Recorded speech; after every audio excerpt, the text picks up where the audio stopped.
It's the hack. Cybercrime. Hackers hacking. The hackers have been hacked. Major cyber attack is underway right now against companies that control things like the power grid, the water filtration plant. There's been an explosion in cybercrime over the past decade. Now cybercriminals are very well connected online to each other. They can communicate in ways where they feel they can count on each other and they won't get caught. And that has meant that cybercrime has become possible for a much bigger group of criminals than ever before.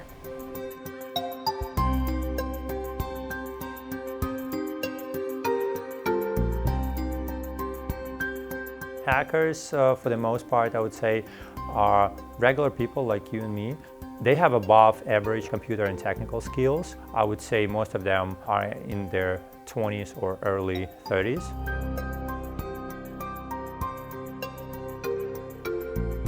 In one of the latest cases, we profiled a Russian hacker who developed a hacking software which allows you to essentially just upload a list of websites you want to scan for vulnerabilities.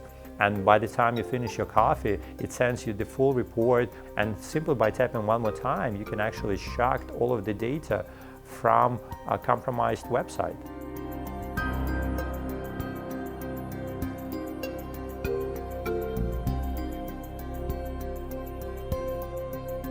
It used to be that cybercriminals targeted money and credit cards, but these days they are targeting companies' intellectual property.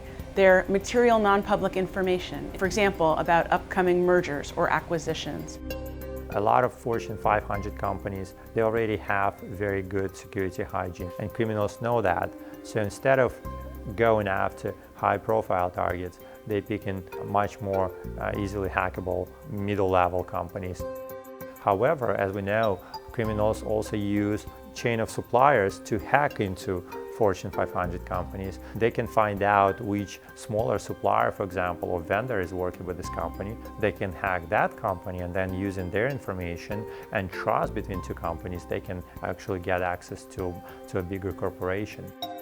These days, with what we call social engineering, which is the practice of cybercriminals to research companies and research their potential victims, to really learn about them, phishing emails can look like they're really coming from someone within the company, a real senior executive. They can be worded in a way that the senior executive would actually speak and directed to particular people in the company that the executives work with.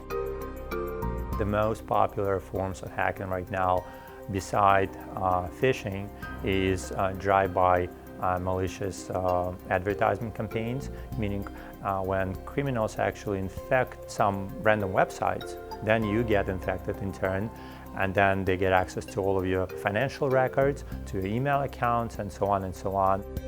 The way companies need to think about protecting their data is to think, if this data has any value to the company, hackers are trying to steal it.